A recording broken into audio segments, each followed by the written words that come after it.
জানিয়ে দিচ্ছি। ধন্যবাদ। ধন্যবাদ। আমাদের এখন মসজিদ কমিটির সদস্য ভাই নামটা কি? সিরাজ সাহেব, আমাদের উদ্দেশ্যে কিছু বলুন। আসসালামু আলাইকুম ওয়া রাহমাতুল্লাহি ওয়া বারাকাতুহু। ওয়া আলাইকুম আসসালাম ওয়া রাহমাতুল্লাহ। ইয়া রাব লাকাল হামদ কামা ইয়ানবাগি জালালি ওয়াজহিকা ওয়া আযীমি সুলতানিকা। আসসালামু আলাইকুম। আমরা এই মসজিদ এখানে প্রতিষ্ঠান হয়েছে গত 19 বছর আগে। এই 19 বছর আগের ইমাম মাওলানা কাসেম সাহেব এবং গত 2 বছর আগে বর্তমান ইমাম খতিব মাওলানা মুজাম্মেল হক উদুদিয়া মাদ্রাসার প্রিন্সিপাল। তো এইখানে আমাদের মসজিদটা বাঁধার জন্য গত 2 বছর আগে আমাদের মসজিদের কমিটি এবং সমিতির কমিটি এবং চক্রশু পুরো মানুষ সবাই মিলে মসজিদ বাঁধার এখানে কথা হয়েছে মিটিংয়ে। সবাই একমত এখানে মসজিদ করবে। মসজিদ আরও অন্যান্য জায়গায় অনেক জায়গা চাওয়া হয়েছে, তা হয় নাই। পরে এই জায়গাতে মসজিদ করার জন্য সবাই একমত হয়েছে। এই জায়গাটা ইসলাম খানের মারফতে অক্ষ হয়েছে। এই জায়গাটা অক্ষ হওয়ার পর সবাই থেকে আবার অনুমতি নেওয়া হয়েছে। এই অনুমতির পরিপ্রেক্ষিতে এই মসজিদটা কাজ ধরা হয়েছে। প্রথমে এই মসজিদের যখন প্রস্তাব তুলছি, এই প্রস্তাবের পরিপ্রেক্ষিতে আমাদের মীর কাসেমের সহযোগিতায় এরা আমাদেরকে কিছু সময় লইয়া আমাকে এবং হাশেম সাহেবকে, আলী আজম সাহেবকে, আবুল কালামকে আমাদেরকে প্রথমে ডায়েরি করে আসামি দিছে। পরে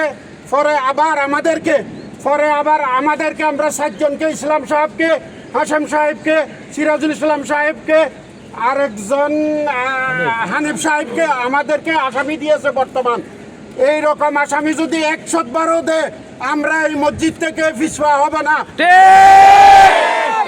এই মসজিদ আমার মসজিদের সীমার ভিতর করতেছি, কারো বাপের ঘরে করতেছি না, কারো জায়গায় করতেছি না, কারো রাস্তায় করতেছি না। এই রাস্তা এখানে শেষ, এই ঘর এখানে শেষ, এই প্লট এখানে শেষ। হুমায়ুনের প্লটের মধ্যেও সন্দেহ আছে। হুমায়ুনের প্লট রাস্তা অর্ধেক ঘর। এই যেই মেয়ে জান্নাত ফারা রুমকি যেই কেস করছে, এই গংরা, এই গংদের আমাদের কোনো কিছু এদের দিকে যায় নাই। এটা গায়ের জুড়ে পাবলিক প্রসিকিউটর, পাবলিক উকিল হওয়াতে আমাদের দ্বারা বিভিন্ন হয়রানিমূলক কাজ করতেছে, আমাদেরকে মসজিদের কাজ বাধা দিতেছে। এবং এর সাথে 2-1 জন আমাদের তাইর ভাই বলতে 5 জনও না, শুধু 2-3 জন মানুষ এরা আমাদের সাথে সামনে কথা বলে, নামাজ পড়ে দাঁড়িয়ে আছে, সব আছে। 2-3 জন মুনাফেককে আল্লাহর নবীও ভয় করছে, আমরাও ভয় করতে হবে। মুনাফেকরা আমাদের সাথে নামাজ পড়ে, আমাদের সাথে খায়, আমাদের সাথে চলে, আমাদের সাথে ফিরে। আল্লাহর নবী মুনাফেককে ভয় করছে, যার কাউকে ভয় করি না।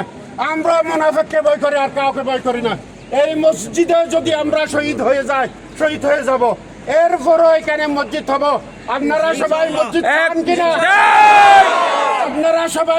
চান কিনা? যদি মসজিদ চান, এই মসজিদের জন্য সবাই মনে প্রাণে এখানে সহযোগিতা করবেন। আমি শেষ করছি। আসসালামু আলাইকুম। ধন্যবাদ। আমাদের মুসল্লি আমদার সাহেব, আমাদের উদ্দেশ্যে কিছু বলুন। কয় বছর আপনি এখানে এই সোসাইটিতে কত বছর আছেন? আসসালামু আলাইকুম। আমি এমদাদুল ইসলাম খান। আমি এখানে একজন ভাড়াটিয়া এবং মুসল্লি। আমি প্রায় চাকরির সুবাদে এখানে থাকি। আমি প্রায় দীর্ঘ 11 বছরের উপর আমি এখানে অবস্থান করতেছি। তো আসার পরে থেকেই দেখতেছি যে এত সুন্দর একটা আবাসিক, যেখানে একটি মসজিদ নাই, এবং যেই মসজিদটি আছে সেটা এতটাই ভাঙাচুরা টিনের, এটার ভিতরে নামাজ পড়তে আমাদের ভয় লাগতো যে কখন চালটা ভেঙে পড়ে যায়। তো এই দুঃখ এই আবাসিকের সকল মুসল্লিদের, বাড়িওয়ালাদের আমরা দোষারোপ করে আসতেছি, আপনারা কেন একটা মসজিদ করতে পারতেছেন না? আমরা বাসা ভাড়া দিয়ে থাকি, কিন্তু আমাদের একটা নামাজ পড়ার পরিবেশ আপনারা তৈরি করে দিতে পারতেছেন না। তো তারা সর্বাত্মক চেষ্টা করতেছে একটি মসজিদ যাতে এই এলাকার মুসল্লিদের নামাজ পড়তে সুবিধা হয়, সুষ্ঠুভাবে সবাই নামাজ পড়তে পারে। তারা আপ্রাণ চেষ্টা করতেছে দীর্ঘদিন যাবৎ, এবং সেখানে মসজিদটি সাম্প্রতিক সময়ে কাজ শুরু হয়েছে। এখন কিছু সংখ্যক লোক এই মসজিদটিকে সম্পূর্ণ না করার জন্য বাধা দিচ্ছে। আমরা এই আল্লাহর ঘর মসজিদে তৈরির কাজে বাধা দেওয়ার জন্য আমরা এটা মুসল্লিদের পক্ষ থেকে তীব্র নিন্দা জানাই।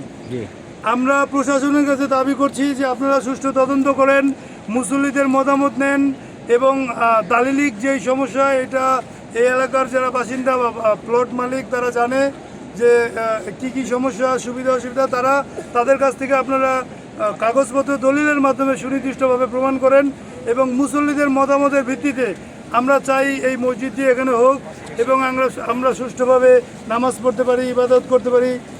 এই বলে আমি সবার পক্ষ থেকে এই মসজিদটি সুন্দরভাবে করার, যাতে কোনো বাধাগ্রস্ত যারা করতেছে তাদের আল্লাহ হেদায়েত করুক এবং তাদের থেকে এই মসজিদটি করার পক্ষে তাদের সমর্থন যাতে থাকে, এই জন্য প্রশাসন এবং জনগণ সবার সমর্থন কামনা করছি। ধন্যবাদ।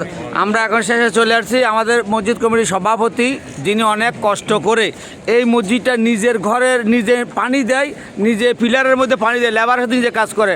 ওনার এই দুঃখের কথা, আপনার এই দুঃখের কথা আমাদেরকে একটু জানান, আমরা একটু জানি প্রশাসনের কাছে আপনার কি দাবি? প্রশাসনের কাছে আমার একমাত্র আকুতি হচ্ছে প্রশাসন নিরপেক্ষভাবে যা সঠিক, যেহেতু আমরা একটা মিথ্যা হয়রানিমূলক অভিযোগের ভিত্তিতে আমাদের মসজিদের চলমান কাজটা বাধা দিয়েছে।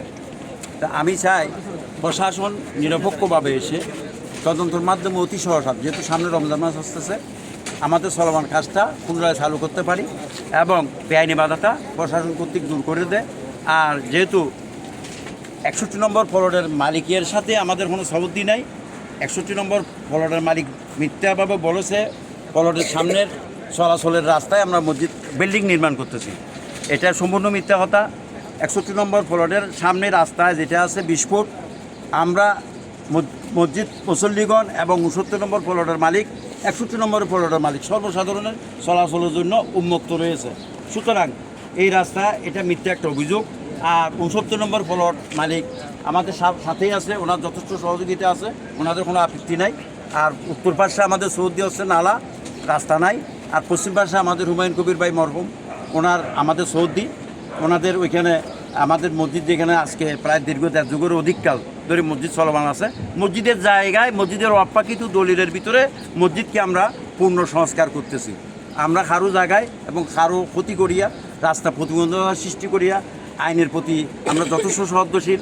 আমরা সেজন্য আমি আমার আকুতি হচ্ছে আইন প্রশাসন সরজমিনে একটু আসিয়া, যেহেতু আমরা ধর্মপ্রাণ মুসলিম 10,000-এর উপর আমরা এই অত্র এলাকায় বসবাস করি, একমাত্র আমাদের এই ছিন্ন মসজিদটি দীর্ঘদিন ধরে পড়ে আছে, এটা আসিয়া আমাদেরকে সহযোগিতা করলে আমরা আইনশৃঙ্খলা বাহিনী ও রাষ্ট্রের সকল প্রতিষ্ঠানের প্রতি চিরকৃতজ্ঞ থাকিব।